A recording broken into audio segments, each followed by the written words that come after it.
Eu sou o diácono Diego Oliveira, novo professor da classe Conectar Mais, e a gente vai abordar a revista desse trimestre, cujo tema é Vivendo a Plenitude das Promessas de Deus.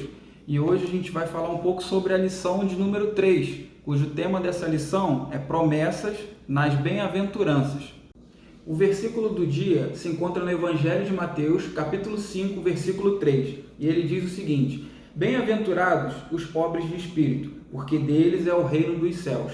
E verdade aplicada, no Sermão da Montanha, Jesus sintetizou inúmeras promessas que trazem refrigério e esperança a todos quanto creem em sua mensagem.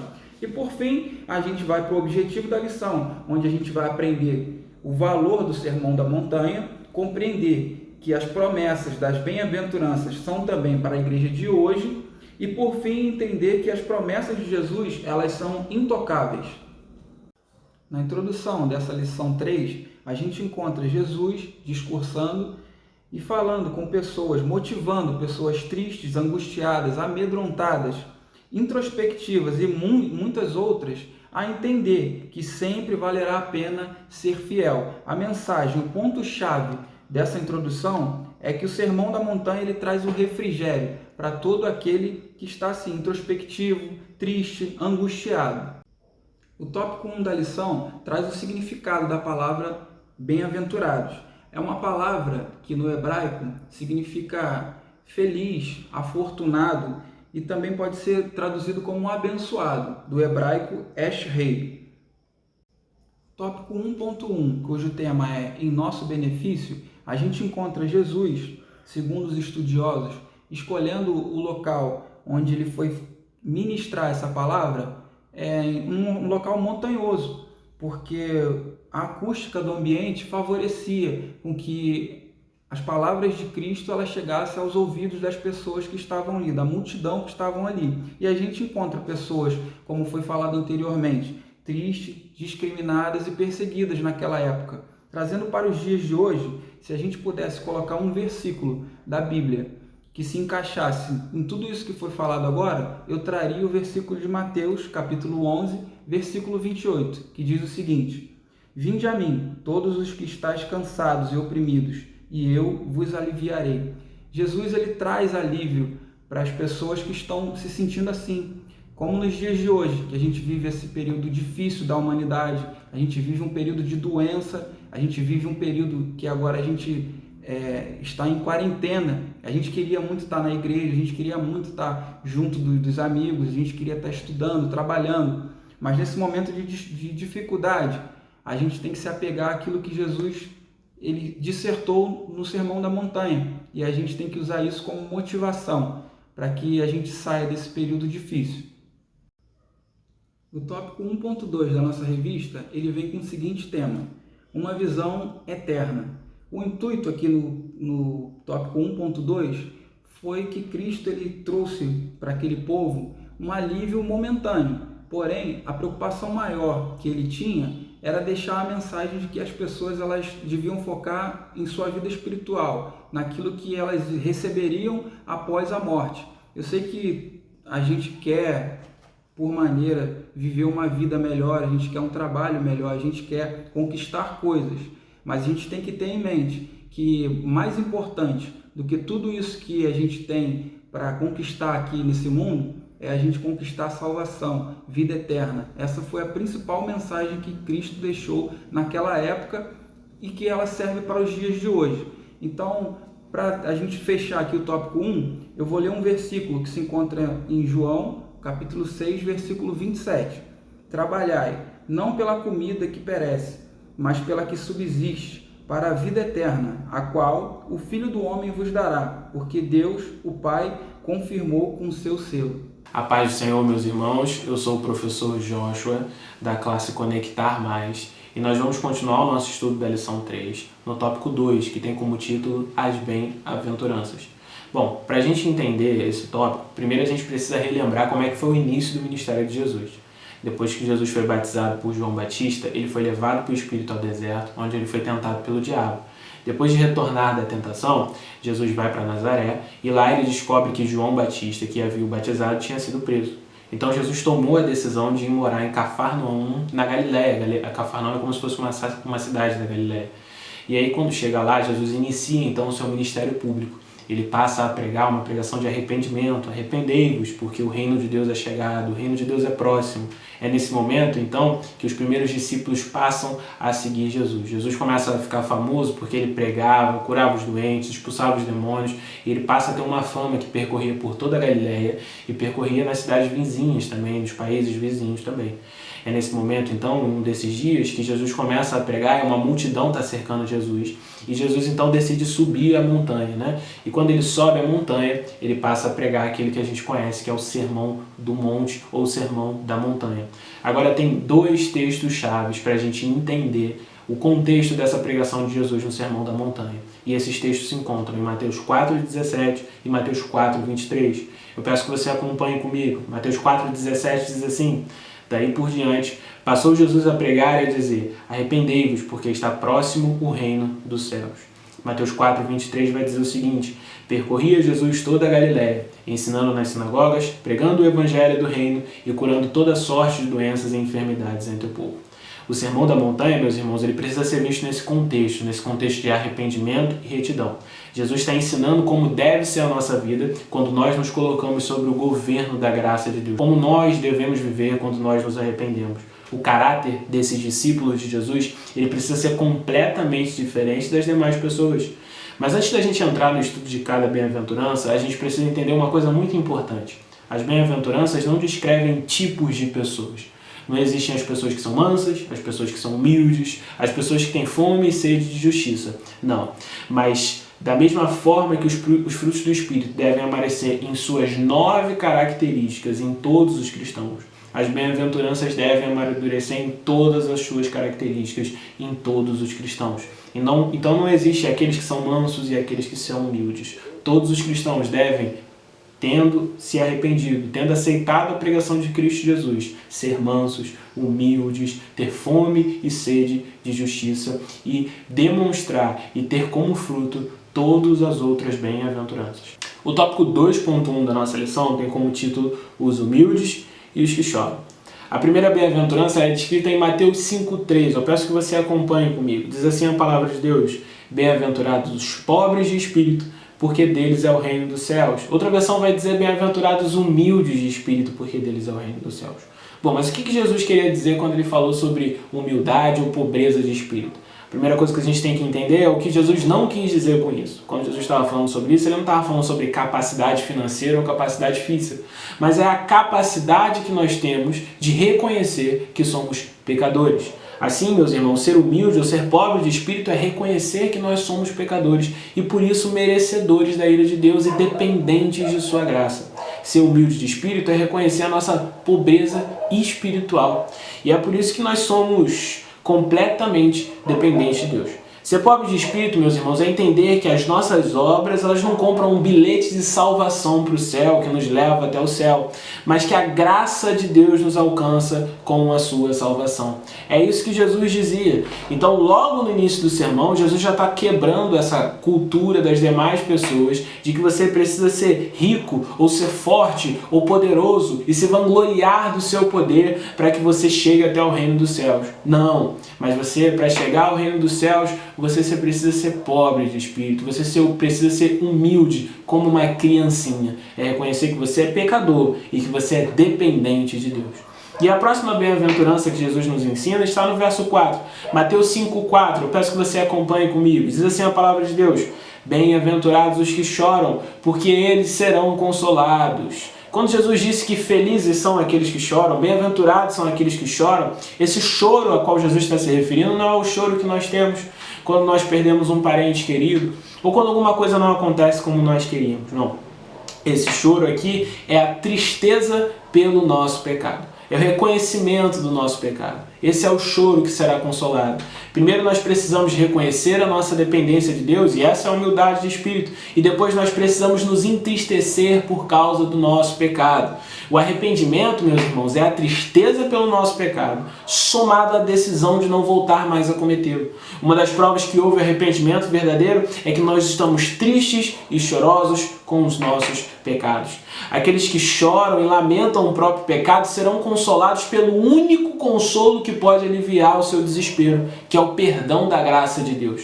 Felizes são aqueles que estão chorando por causa do pecado e do mal, pois eles serão consolados. Então, ser humilde de espírito é reconhecer que nós somos pecadores e chorar esse pecado, e nós seremos bem-aventurados, nós seremos felizes porque seremos consolados quando nós choramos e nos entristecemos com o nosso pecado. O tópico 2.2 da nossa lição tem como título Mansidão, Fome e Sede de Justiça. Eu peço que você acompanhe comigo Mateus 5,5. Diz assim a palavra de Deus: Bem-aventurados os mansos, porque eles herdarão a terra.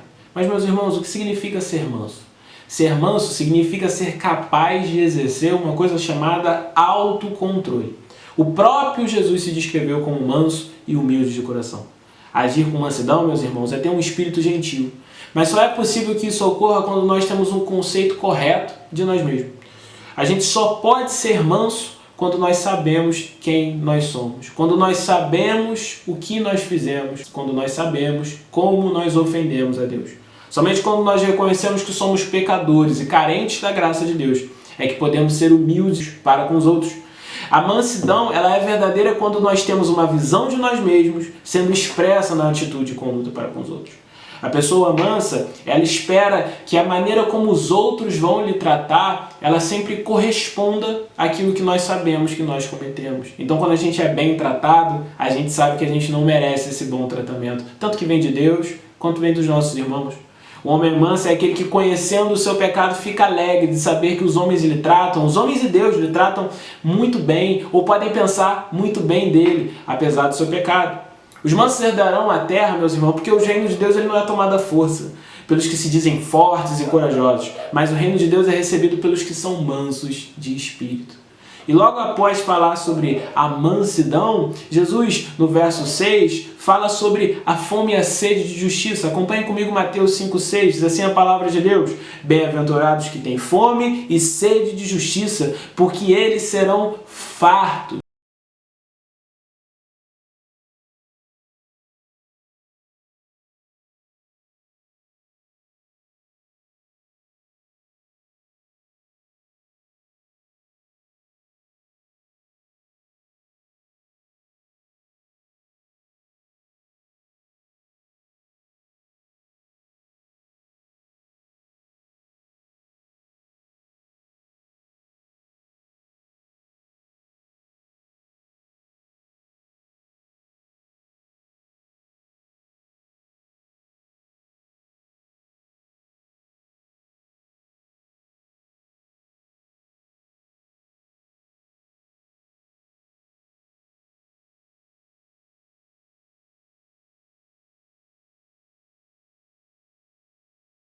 De acordo com Martinho Lutero, é preciso ter uma fome e sede de justiça que jamais possam ser reprimidas ou saciadas. Que não procurem nada e não se importem com nada, a não ser com a realização e a manutenção do que é justo, desprezando tudo que possa impedir a sua concretização. Se nós não podemos tornar o mundo completamente piedoso, devemos fazer, no mínimo, tudo o que nós podemos.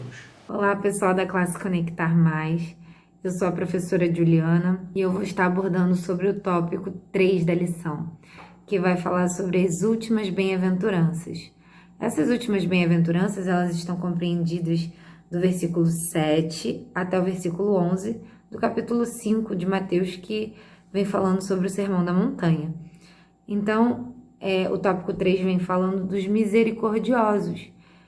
Cristo, no versículo 7, vai dizer que bem-aventurados são os misericordiosos, porque eles também alcançarão misericórdia. A palavra misericórdia, se a gente for ver o significado no dicionário, um dos seus significados, vai dizer que é a capacidade de sentir o que outra pessoa sente. E a revista, ela vai falar que os misericordiosos são pessoas caridosas, né, que se compadecem diante do sofrimento do outro.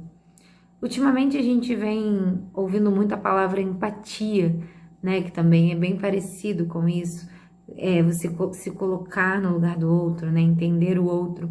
E nada mais é do que Cristo está nos ensinando nesse sermão, ser misericordioso. Bem-aventurados são os misericordiosos. A gente já aprendeu na lição que o significado, né, de bem-aventurado é feliz, né? Então, Cristo está falando, felizes são aqueles que se compadecem do outro. Por quê? Porque eles alcançarão misericórdia. Então, tem uma recompensa. A recompensa de quem é misericordioso é alcançar a misericórdia divina. Então, Cristo é misericordioso. Isso é uma característica dele. A revista vem falando que o sentimento de misericórdia, ele marca o ministério de Cristo. Então, o ministério de Cristo foi marcado por misericórdia. E nós, né, recebemos a misericórdia. E nós somos felizes quando nós somos misericordiosos, né? Em Efésios 2, no capítulo 2, no versículo 4 e 5, vai dizer: mas Deus, sendo rico em misericórdia, por causa do grande amor com que nos amou, estando nós mortos em nossos delitos, nos deu vida juntamente com Cristo. Pela graça sois salvos. Então, em Efésios está dizendo que Deus, ele é rico em misericórdia. Então, a misericórdia emana dele. Então, nós recebemos a misericórdia e nós somos bem-aventurados quando somos misericordiosos. Então, o tópico 3, ele começa falando isso, dos misericordiosos. E no tópico 3.1, vai falar dos limpos de coração e também dos pacificadores, né? Em Mateus 5, versículo 8, vai dizer que bem-aventurados são os limpos de coração, porque verão a Deus.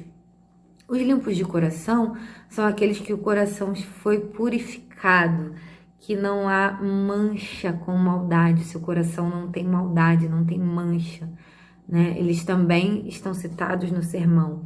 Então aí fica uma reflexão pra gente, né?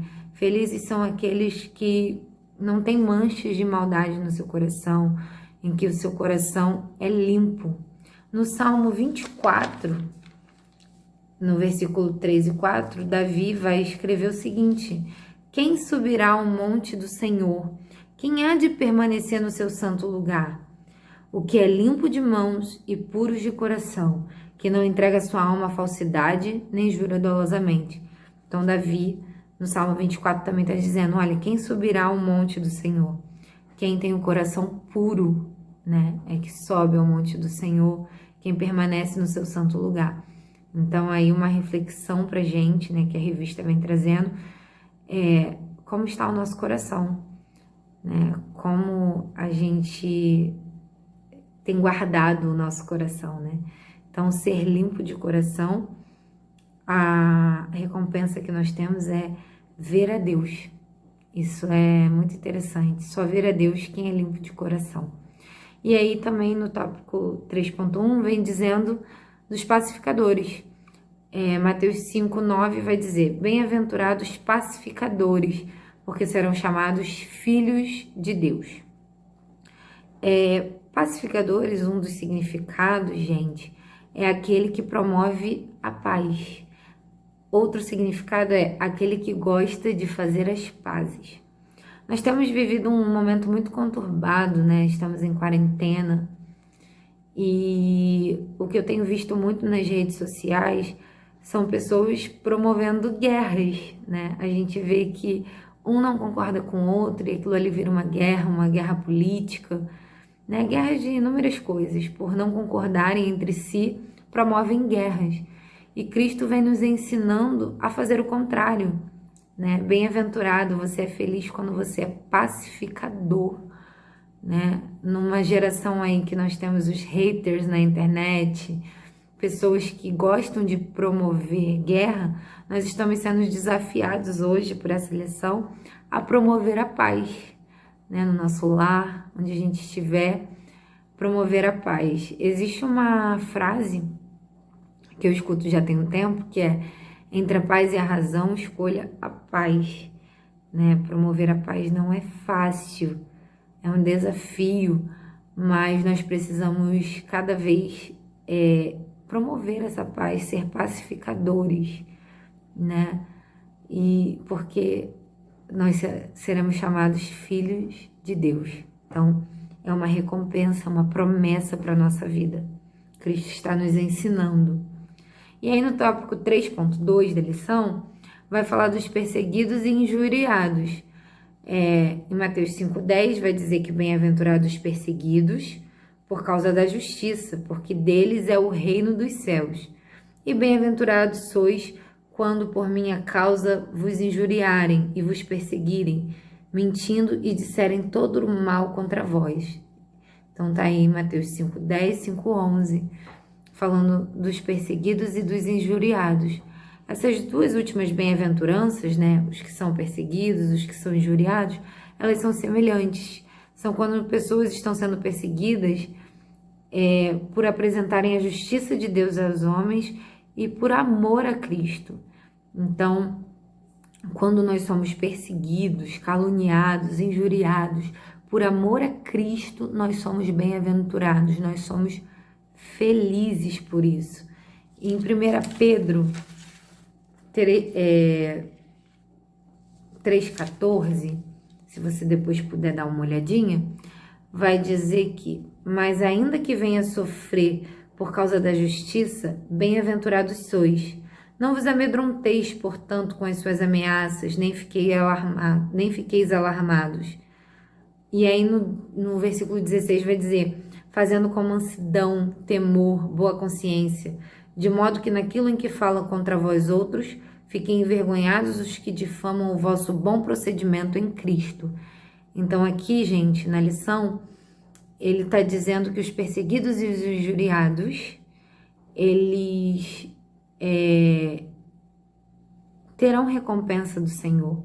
E aqui na carta de Pedro, vai dizer, olha, se você for injuriado, caluniado, você é bem-aventurado. Não fique amedrontado com isso, não fique com medo de ser perseguido, não fique com medo, mas também saiba responder a tudo isso com mansidão, com temor, com boa consciência, né? Para que o seu bom procedimento em Cristo, aquelas pessoas que te difamam pelo seu bom procedimento em Cristo, sejam envergonhadas. Então, aí fica uma reflexão pra gente.